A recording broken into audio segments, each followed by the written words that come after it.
Magandang buhay po. Nandito naman po tayo sa ating garden. Ipagpapatuloy ko po ang aking pagtatanim. Natapos ko na po yung ibang rows. Nataniman ko po ng peas yung isang row. Tapos itong dalawang rows po ay um, beans. Bagyo beans po. Hindi pwede po ang long beans dito sa amin. Long green beans kasi ang mangyayari, ang tutubo lang yun, pero hindi po wala pong makukuhang beans o kaya hindi po ito mamumulaklak, dahon lang po. Kasi nangyari na po yun, intry ko po yun at hindi po mag-work sa amin. Kaya hindi ko na po gagawin yun. Ang pwede lang po talaga ay ang Baguio beans. Kasi ang Baguio beans po ay maliit tapos ano po siya, madali po siyang tumubo. Tapos nagpo-produce po siya. Ayan. Ito pong ginagawa ko ngayon ay nagbubutas po ako. Ang ilalagay ko po dito ay ang beets. Lalagay ko po dito ang beets. Kaya ang mangyayari po, butasan ko po yan pero hindi masyadong malayo para maging marami po yung maitanim ko. Meron po akong ginawa na seedlings. Meron po akong tinanim na seedlings sa bahay. Kunti lang po yung tumubo.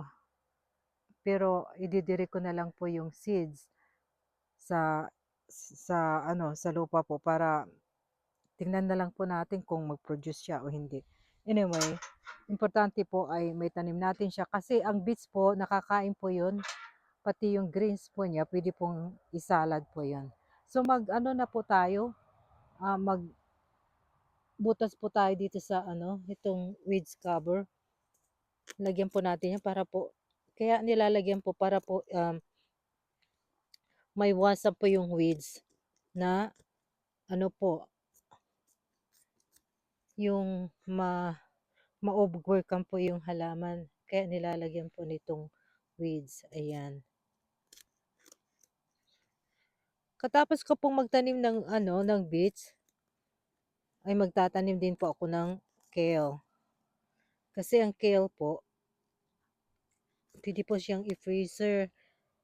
Pwede po natin siyang kainin pag once na i-freezer na. At ito pong beets, pwede po siyang ilagay sa root cellar, kung meron pong root cellar. Tapos carrots po. Ayan. Tapos patatas. Ayan. Patuloy po tayong magbutas para alisin natin yung Yan. Nilalagay ko po sa balde yung aking yung ginupitan para hindi po siya nagkalat. I-check ko lang po. Ayan. Punta po tayo. Patuloy po nating patuloy ito.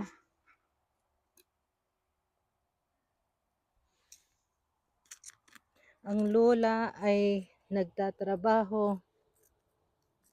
Kailangan po talaga natin magtrabaho.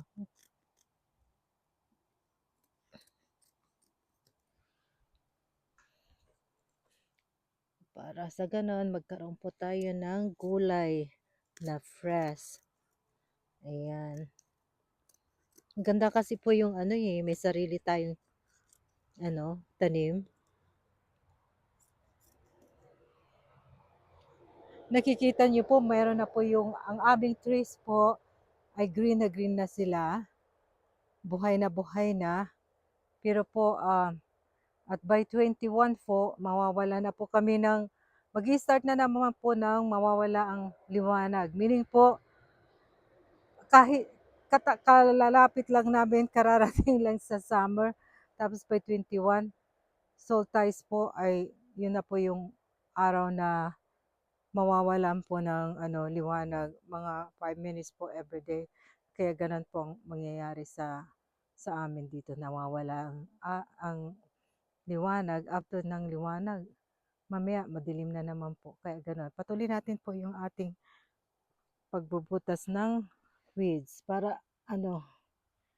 patuloy natin. Sinusukat ko po ng aking kamay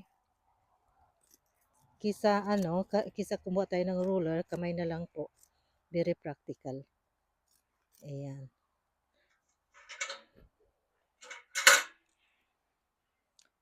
Yung iba po, ginagawa nilang garden, bed garden, mas maganda po yun.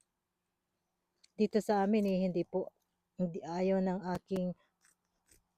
nila yung bed garden. Gusto nila yung nagbubunot ng damo. Gusto nila nakikita yung damo na mataas para excited.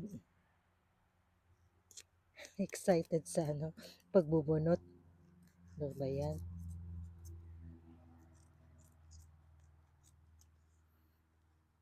Nakatapos na rin ba kayong nagtanim? Ako hindi pa po, matagal-tagal pa ito. Buti yung iba, nakatapos na. Ako talaga, dahil ang weather namin, malamig. Tapos ngayon lang ito magkaroon ng time. Tapos pawala na yung aming liwanag. Pero okay lang. Ganun lang talagang buhay dito sa Alaska. Pasensyahan lang. Ayan.